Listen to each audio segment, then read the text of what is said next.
Good morning. In 2 weeks' time, we will meet in Madrid, all the NATO leaders, at a pivotal moment for our security. Russia's war against Ukraine is posing the biggest threat to Euro-Atlantic security in decades.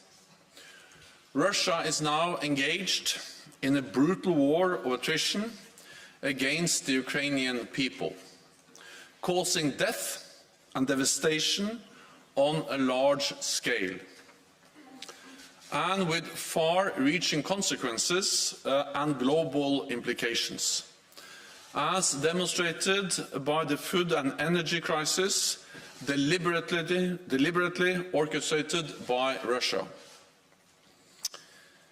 In this more dangerous world, we need to make NATO stronger and further support our partners.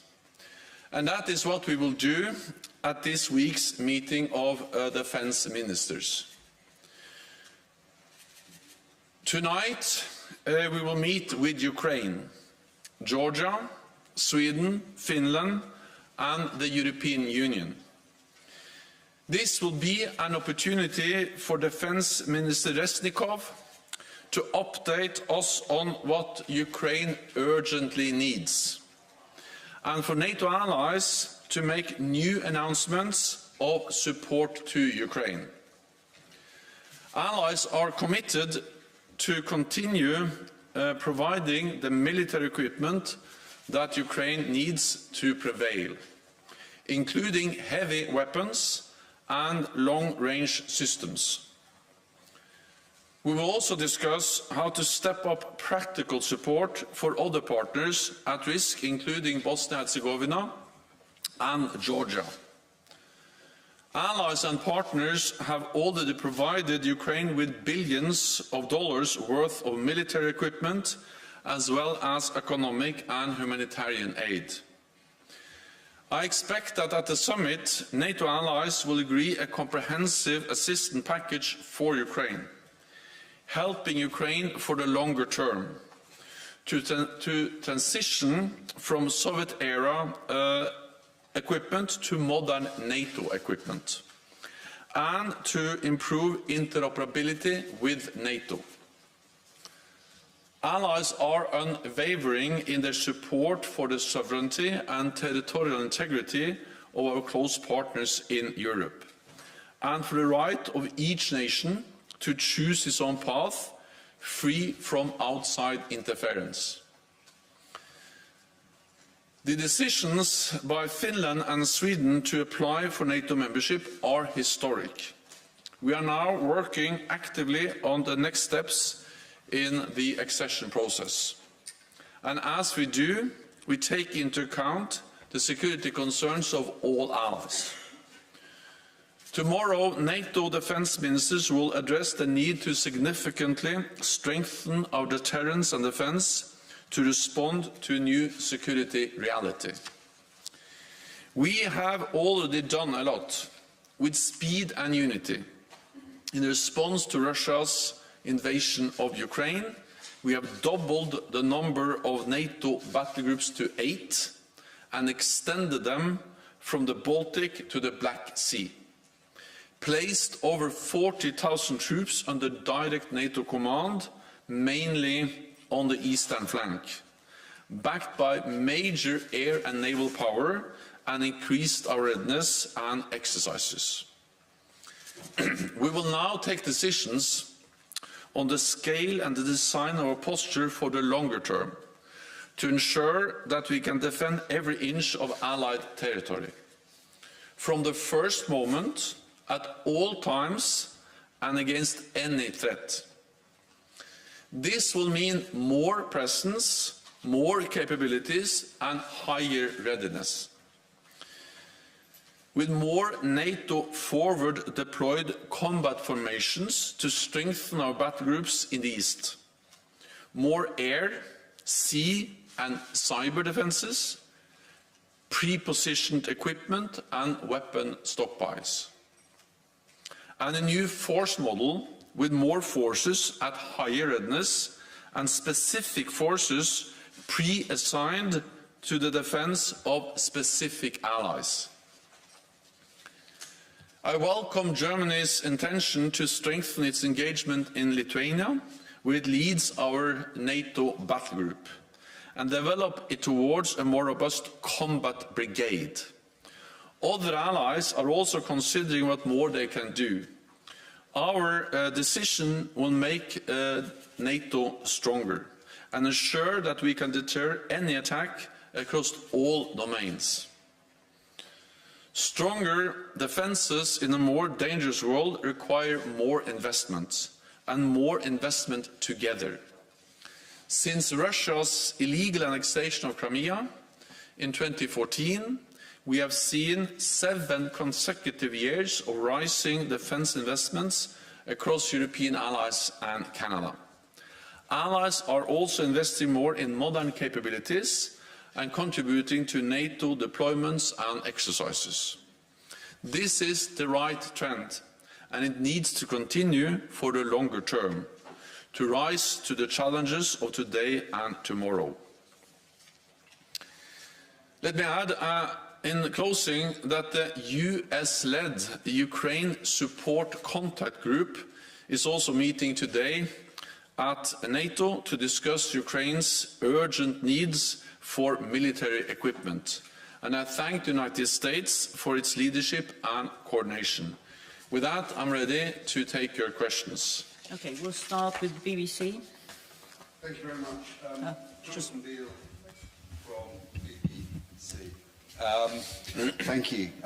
Secretary General, just a quick question on the weapons. I mean, Ukraine's Deputy Defense Minister has said they've only got been given 10% of the weapons and ammo they've asked for. Do you think NATO countries are doing enough to supply Ukraine with lethal aid? And the second question is about Sweden and Finland. We've heard from Turkey that they want to postpone, delay that membership. Do you accept that Sweden and Finland's membership of NATO is going to take longer than you had hoped? Thank you. We will meet the Ukrainian defense ministers, today to discuss exactly how we can improve the way we are delivering support. The starting point is that NATO allies and partners have delivered unprecedented level of support to Ukraine over the last months. And actually NATO allies and NATO have supported Ukraine for many years. We started back in 2014 to train and equip the Ukrainian armed forces.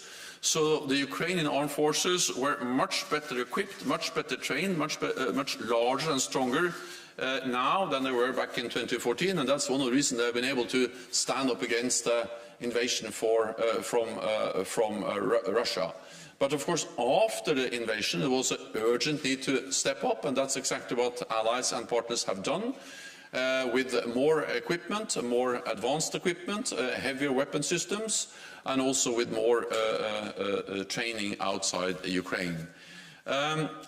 It's always important to be as closely coordinated and consult as closely as possible with Ukraine on what types of weapons, how to get the weapons in, and what kind of training and maintenance they need to ensure that these weapons are really making a difference on the battlefield. And that's exactly the reason why it's important that we meet the Ukrainian Defense Minister, Reznikov, today. Why we also have the meeting, not only of the NATO Defense Ministers meeting with the Ukrainian Defense Minister, but also that we have the US-led contact group for Ukraine meeting also today here at NATO to coordinate the efforts of NATO allies and partners in providing support. So we are extremely focused on stepping up, providing more support, more advanced weapons, and also to do that in the best possible way for the Ukrainians, because we support them in their just fight against the brutal Russian invasion. Then on Finland and Sweden,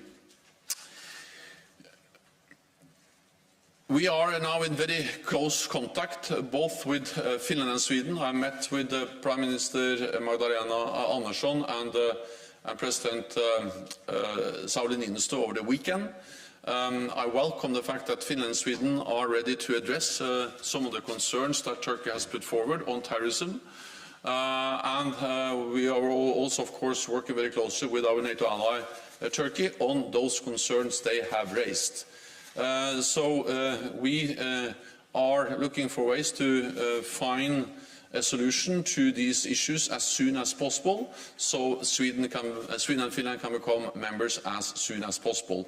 I cannot tell you exactly when, but I can only tell you that what we do in NATO is the same thing we do always when there are differences, and that is to consult, discuss, and then find a way to address concerns and a united way forward. Okay. Interfax Ukraine, lady in blue.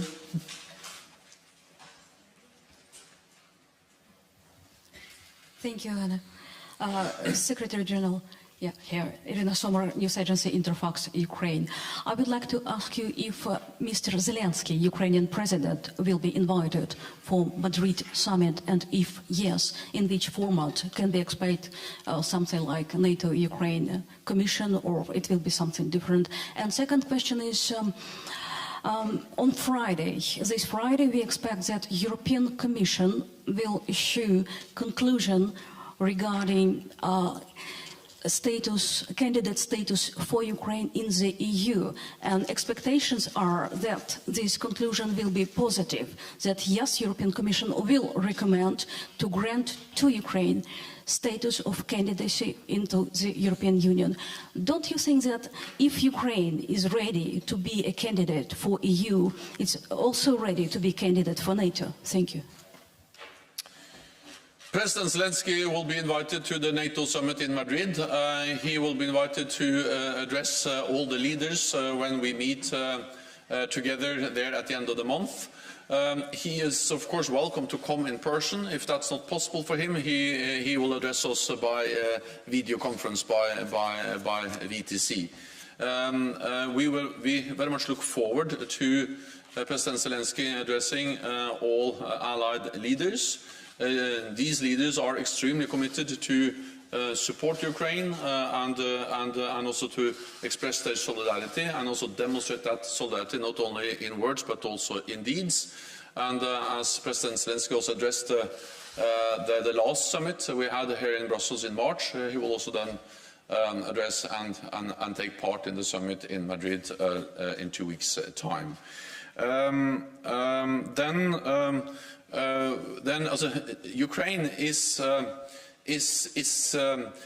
aspirant for NATO membership. Our focus now is to help them in their fight against the brutal Russian invasion, to help them with practical support, with lethal and non-lethal aid from NATO allies and NATO, and then also to help Ukraine to continue to modernize its armed forces, something NATO allies have worked on for many years, but stepped up now, including the transition from Soviet-era equipment to modern NATO equipment. This is our focus, and I think the most urgent need in our relationship with Ukraine as we speak. Okay, we'll go to Rustavi. Georgian TV company Rustavi Tutamaran Tsubidze. I have the same question as my Ukrainian colleague. As we know, Georgia also invited in Madrid, so is it clear which kind of format will be there for our country, and what can we expect there in Madrid for Georgia? Thank you. Georgia is invited to participate in the meeting with the leaders. I think that's an important expression of the solidarity and the close partnership we have between Georgia and NATO. I think that not least in light of the brutal invasion of Ukraine, it's even more important that the NATO allies step up their support to other partners that are vulnerable for Russian aggression. And of course, Georgia is one of these countries. Russia has already invaded parts of Georgia, controls parts of Georgian territory, and therefore I also expect that allies will agree on concrete steps to further strengthen the practical partnership, the way we work together on training, on capacity building, on reforms, to increase Georgia's ability to stand up against Russian intervention and efforts to undermine the stability and territorial integrity of Georgia. Wall Street Journal. Dan Michaels with the Wall Street Journal. It's clear, as you say, that NATO allies have delivered unprecedented amounts of weapons over recent months to Ukraine. But it was about 2 months ago that Foreign Minister Kuleba was here and said that the 3 items on his agenda were weapons, weapons, and more weapons. Given the situation, do you think that NATO members have felt sufficient urgency in responding to Ukraine's request with the quantity and quality of weapons that the leadership in Kyiv says they need, especially given what the impact on NATO and its members would be if Russia were to prevail in Ukraine? Thank you. NATO leaders realize the urgency, and that's also the reason why we have stepped up significantly over the last month since the invasion. And actually we started before the invasion because, if anything, this invasion was very well predicted by our intelligence services. So not only have we provided support to Ukraine since 2014, but allies also started to step up in the last weeks and months in the run-up to the invasion, and then after even more. Then, of course, sometimes these efforts take time, and that's exactly why it is important to have a meeting like we have today, both at the NATO ministerial level, but also in the US-led contact group, to meet with the Ukrainian representatives to identify the challenges and the issues they would like to raise with us when it comes to how to speed up delivery of weapons.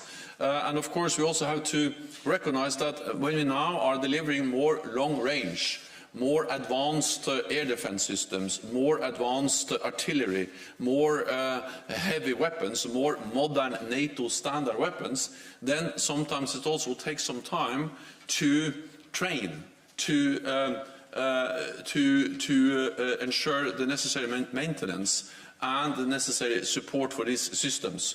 So it is also a fact that when we now are actually starting the transition from Soviet-era weapons to more modern NATO weapons, there will be also some time needed to just make the Ukrainians ready to use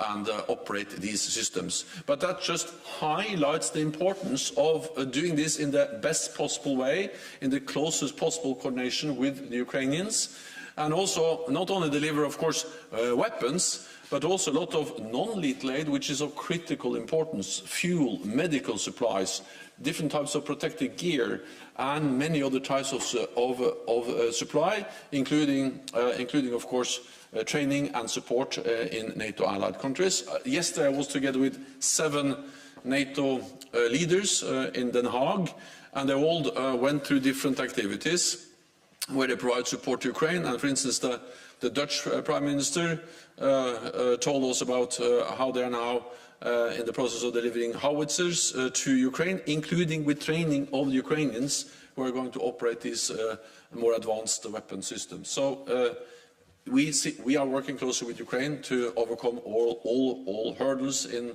our efforts to provide as much support as possible, as quickly as possible, because it's an urgent need for support. Ukraine is really in a very critical situation, and therefore it's an urgent need to step up.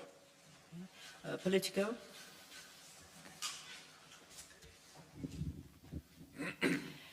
Thank you very much, Lee Bayer from Politico. I have 2 brief questions. The first is, could you update us on where you think the landing zone will be in the debate over the new force posture along the eastern flank?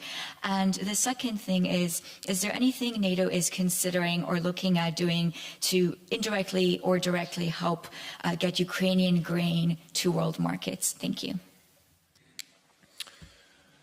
First, on the grain and export of food and grain from Ukraine, that's extremely critical. We see the spike in the food and grain prices, and this just demonstrates the global ramifications, consequences of this war. And this is not caused by NATO or sanctions or Western sanctions against Russia. This is a direct consequence of Russia's war against Ukraine. I say this because I also see that Russia tries in a way to create a narrative that the spike in the grain prices is caused by our sanctions. That's not correct. It's caused by the war, and the best way to reduce food prices, to get grain out of Ukraine, is to stop the war, for Russia to stop the illegal war against Ukraine. As long as the war continues, then of course we need to address how to get grain out by other means. There are some efforts. There will be some limitations in the scale, but there are some efforts to get some grain out of also on land, and NATO allies, European countries are involved in that. And last time I spoke to President Erdogan, one of the main issues he updated me on is also the efforts by Turkey to try to facilitate some kind of agreement that could enable export of grain on boat over the Black Sea. I really hope that these efforts can lead to something, but it's too early to say to what extent that will be successful, those efforts. But Turkey, as a NATO ally, is heavily involved in those efforts, as other allies also try to support and find ways to get the grain out. Then on the force model, well, what is clear is that that will significantly strengthen our deterrence and defense. This is, of course, very much about the East, but it's about the whole of NATO in all domains and across the whole alliance, because we need to be prepared for threats and attacks from all directions. But of course, with the current situation in Ukraine, of course, it's also very much about the East. We have already increased significantly our presence there, doubling the number of battle groups from 4 to 8. Higher readiness of our forces. What we will do now is to scale up, do more, both when it comes to presence in the East, scale up the battle groups, for instance, Germany. I also expect other allies to be ready to step up their presence. And we have to remember that since the invasion, Germany has doubled its presence in Lithuania. UK has practically doubled its presence in Estonia. The United States, they have increased their presence in Europe with roughly 30%, from around 70,000 troops to more than 100,000 troops. So this is significantly increases already taking place. Then built on that, we will have a combination of different things. We will have more presence, especially in the East, forward presence, scalable presence, but more presence of combat formations. We will have more pre-positioned equipment. I think the war in Ukraine has demonstrated the need for supplies, for ammunition, and of course you can much faster reinforce if you already have the heavy material pre-positioned in the East. And for the first time since the Cold War, we will have pre-assigned forces to specific countries in the East, linked to our defense plans. And that's exactly what we are working on with Germany, but we expect all other allies to be to make similar offers, to have pre-assigned forces that are training and are responsible for the defense of specific territories. And then, of course, naval, air, cyber, command and control, many elements that will be part of the package we will agree at the NATO summit in 2 weeks' time. NTV. Sonomut from NTV. Two short questions. Secretary General, initially this summit was about a strategic concept and NATO 2030. So bearing in mind the new threat posed by Russia, is there a kind of, or can you say that there is an agreement on the updated strategic concept? And with regard to NATO 2030, is there a consensus to give more power to you as a Secretary General in order to have a more efficient institution? And with regard to Sweden and Finland, could we expect at Madrid, that they at least have the status of invitee countries, so that may pave the way to a full membership by the end of the year? Thank you. NATO doesn't have the luxury of choosing only one challenge or only one task. We need to do many things at the same time. So this summit will reflect exactly that. We will agree a new strategic concept that will reflect the new security reality. We have to remember that the current strategic concept agreed in 2010 at the Lisbon summit, in that strategic concept we refer to Russia as a strategic partner. And I was at that summit as Prime Minister, and I remember Prime Minister Medvedev from Russia was attending that summit 10 years ago. Of course, now we are not going to refer to Russia as a strategic partner. We said that Europe is, the Euro-Atlantic area is at peace. Now we have war in Europe. And we didn't mention China with a single word. And I'm certain that in the next strategic concept, we will agree in Madrid. We will also address the security consequences of China. We will not refer to China as an adversary, but we will take into account that this matters also for our security, and it will address many other challenges and threats, be the blueprint for NATO into a more dangerous future. So we will agree a strategic concept. We will also make important decisions on further significant strengthening NATO's deterrence and defence. Forward presence, high readiness, pre-assigned forces, more pre-positioned equipment, and more efforts across all domains. We will address funding, both the need to continue to invest more in the national defence budgets, but also invest more together in NATO. Partnerships will be an important part of the summit. For the first time in our history, we will invite our Asia-Pacific partners, the Prime Ministers of New Zealand, Australia, Japan, and also the President of South Korea will participate in the NATO summit, which is a strong demonstration of a close partnership with these like-minded countries in the Asia-Pacific. And then we will agree a comprehensive assistance package for Ukraine. President Zelensky will be at the summit, and we will also, of course, address Swedish and Finnish applications for NATO membership. It's too early to say how far we were able to get by the summit. The summit has never been a deadline, but I work hard to try to solve, and many other capitals and people in my staff work hard to solve the concerns or address the concerns that Turkey has raised, and hopefully we can have some progress by the summit, but it's too early to say. Okay, we'll go to the gentleman over there. Good morning. Thank you for the floor. Mindaugas Lukagalis from Lithuania National Radio and Television. Yesterday, the Financial Times reported that Germany is backing up on plans to base extra troops in Lithuania, and we are hearing that those forces will stay in Germany, but they will be pre-assigned to Lithuania in case of emergency or something.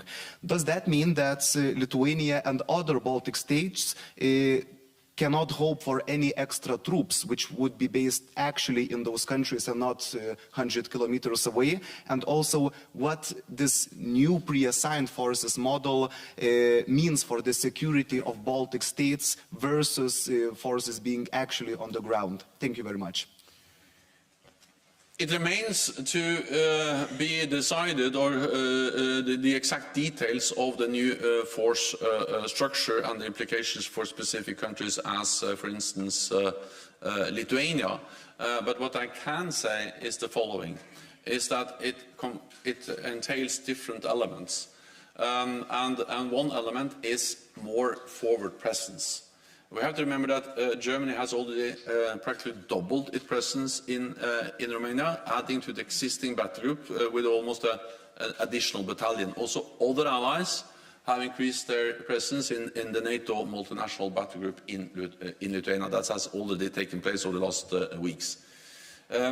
Second, there will be headquarters elements, which is extremely critical for operating, commanding and controlling any reinforcement, big or small. Thirdly, there will be pre-positioned equipment. And of course, if you have the heavy equipment, the heavy material already pre-positioned, it actually is quite, it goes quickly to move the people. So the pre-positioned equipment, weapons, is essential for any rapid reinforcement. Then we will have pre-assigned forces.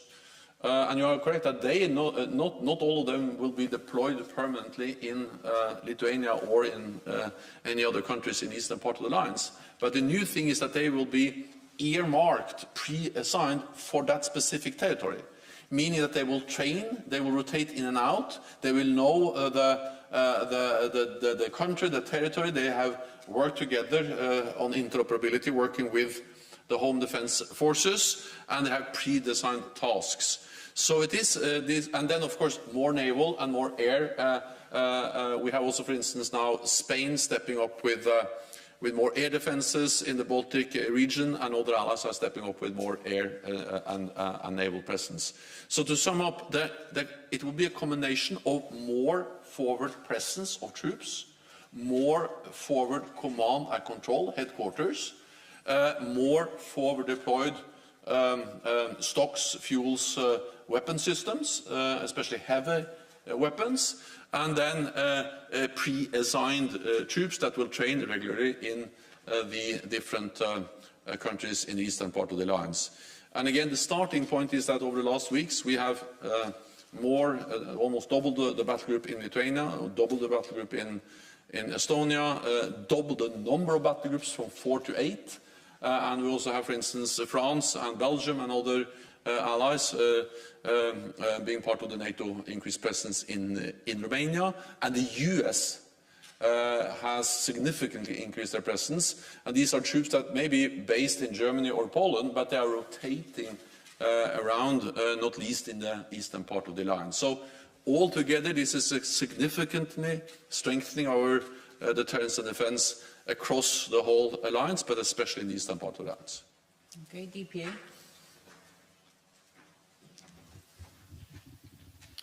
Ansgar Hase, German press agency, DPA. Secretary General, can you tell us a little bit more about this new comprehensive assistance package for Ukraine? Does it include only financial assistance, or is it also about a military training mission or things like this? Thank you. We have to understand that NATO and NATO allies support Ukraine in many different ways. We have a lot of bilateral support, and we strongly welcome that.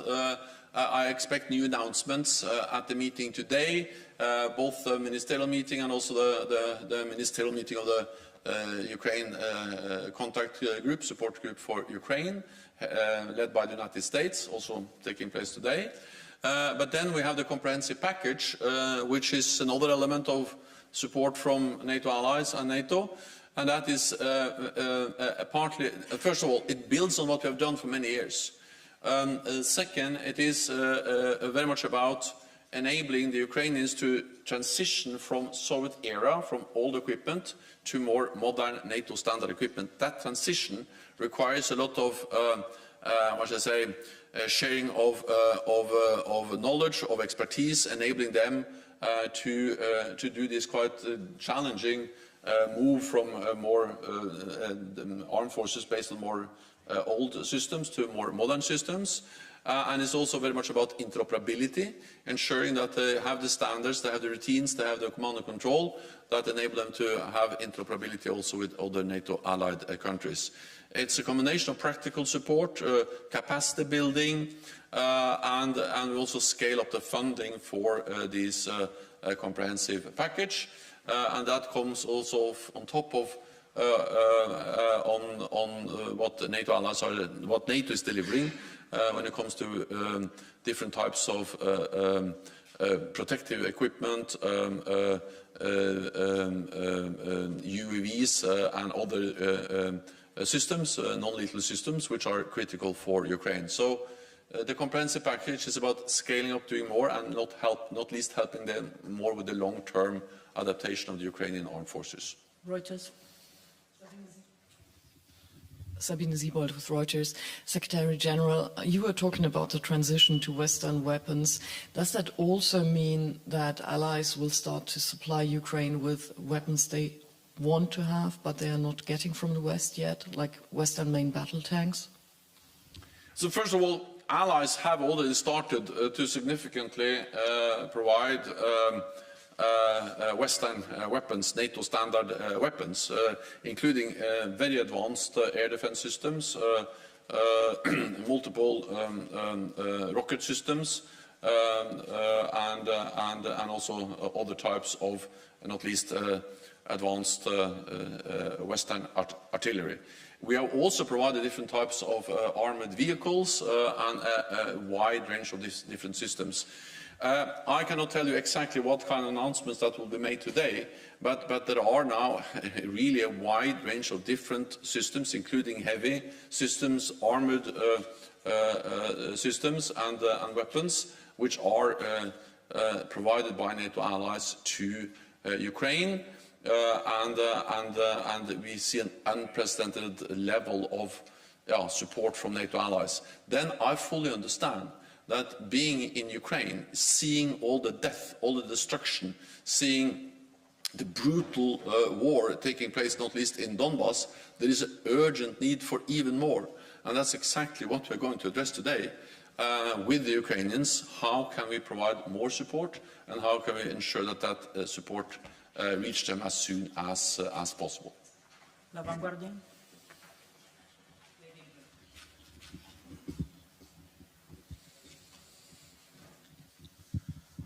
This is Daman from Finland's local media. So I have a specific question about Ankara's threat about delays, possible delay at least 1 year. So what kind of measure from NATO you are taking? Just specify me. Thank you. The application of Finland and Sweden to join NATO are historic decisions by Finland and Sweden. I welcome them. I think it will strengthen Finland and Sweden. It will strengthen Europe, it will strengthen NATO, and it will help to ensure stability across the whole Euro-Atlantic area.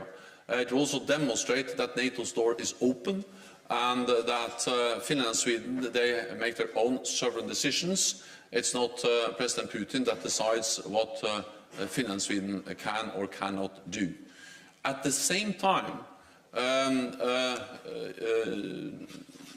Turkey, an important ally, has expressed some concerns about some specific issues, especially related to the fight against terrorism. And when an ally, in this case Turkey, raises some concerns, and these are legitimate concerns related to their fight against PKK, a group, another terrorist organization. The PKK is a group which is prescribed, recognized as a terrorist organization by NATO allies, by the European Union, also by Finland and Sweden. Then, of course, we need to sit down, address those concerns, and that is exactly what we are doing. And I welcome the signal and the messages from Finland and Sweden that they are ready to actually take actions and to work also more closely with Turkey to address their security concerns, not least related to terrorism. My aim is to solve this issue as soon as possible, but since we are several nations involved in this process, there is no way to tell you exactly when we will solve it, but I'm confident that Finland and Sweden will become members of NATO, also because Turkey has made it clear that they are in favor of NATO's open door policy. They see the value of enlargement, but they have some specific concerns that we have to address together. La Vanguardia, the lady in blue. Thank you for the floor, Joanna. Beatriz Navarro with La Vanguardia. I have a question again on the reinforcement of the NATO presence in the eastern flank. I understand the basis for the decision not to have a permanent presence, but a persistent presence on a rotatory basis was the founding act signed by NATO and Russia in 1997. I'm wondering whether this legal basis still stands for you, for NATO, or they died February 24th when Russia invaded Ukraine. Thank you.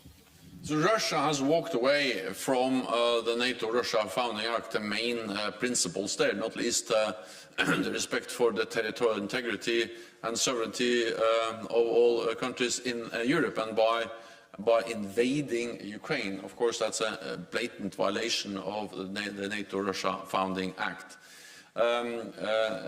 This act doesn't limit our ability to increase our presence in the eastern part of the alliance, and it doesn't limit our ability to strengthen our posture in general across the whole alliance.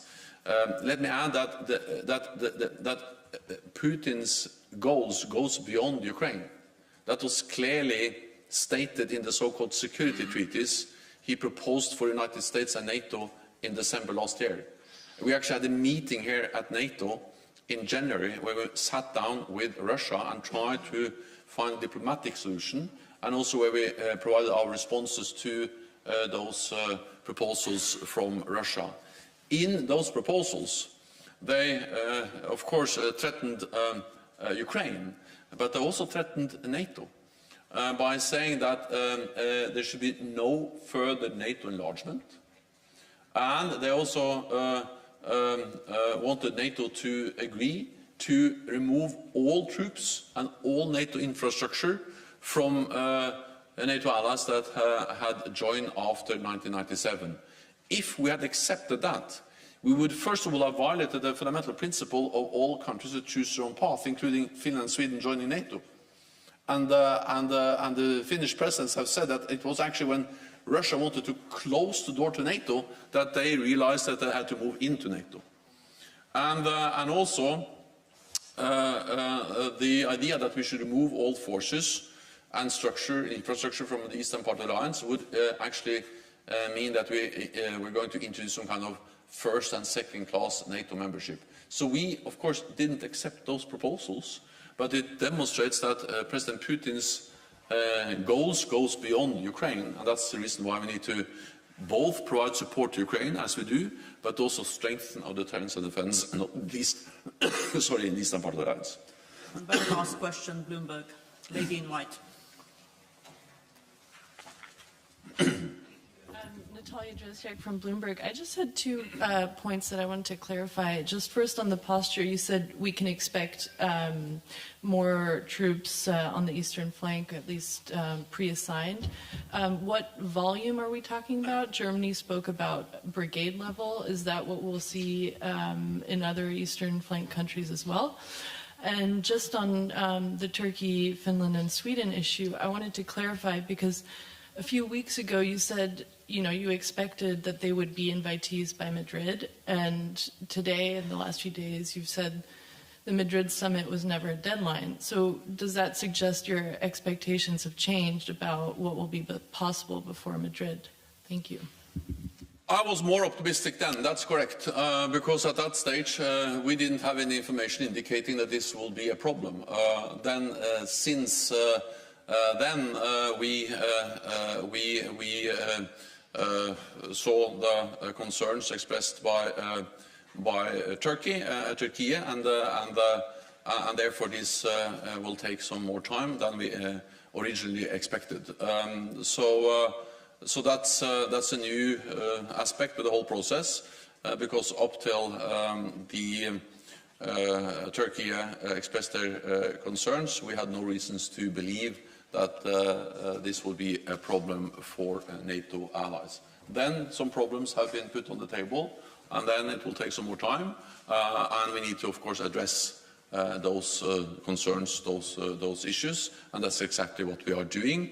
And we have positive signals from Finland and Sweden, and we are working closely with our ally Turkey to solve them. So yes, there is a difference now compared to where we were, or at least thought we were earlier in this process. The other, I don't envisage that we will have exactly the same formations in all countries on the eastern flank. Germany has already announced the willingness to provide, to scale up to a brigade with a combination of forward presence forward pre-position equipment, forward command and control, with pre-assigned forces in Germany that trains and exercises in Lithuania. So it will be a combination of more forward presence and more pre-assigned forces. United Kingdom has indicated, and they are now discussing what kind of increased presence they can have in Estonia, but I also expect that to be significant, and maybe also this combination of presence and pre-assigned forces. And then other allies, I mentioned Spain, for instance, and other allies have also, Denmark, other allies have also announced readiness to increase their presence as part of a bigger NATO build-up, especially in the east. We have France, part of the NATO presence in Romania. In Romania and in Poland, we also have significant US presence. Some of this US presence is outside the NATO framework, but still, it's of course still contributing to the overall efforts of NATO and NATO allies. So especially the US increased from 70,000 roughly to more than 100,000 roughly. In Europe, that's a huge difference. It makes a huge difference. Most of these troops are not permanently based, but they are rotating and making a significant difference for our deterrence and defense. So, so the answer is not the same formation in every country, but in several countries I expect this to be brigade-sized formations based on partly forward presence and partly forward deployed equipment and partly pre-assigned forces. Thank you very much. This concludes this press conference. We'll see you tomorrow. Thank you.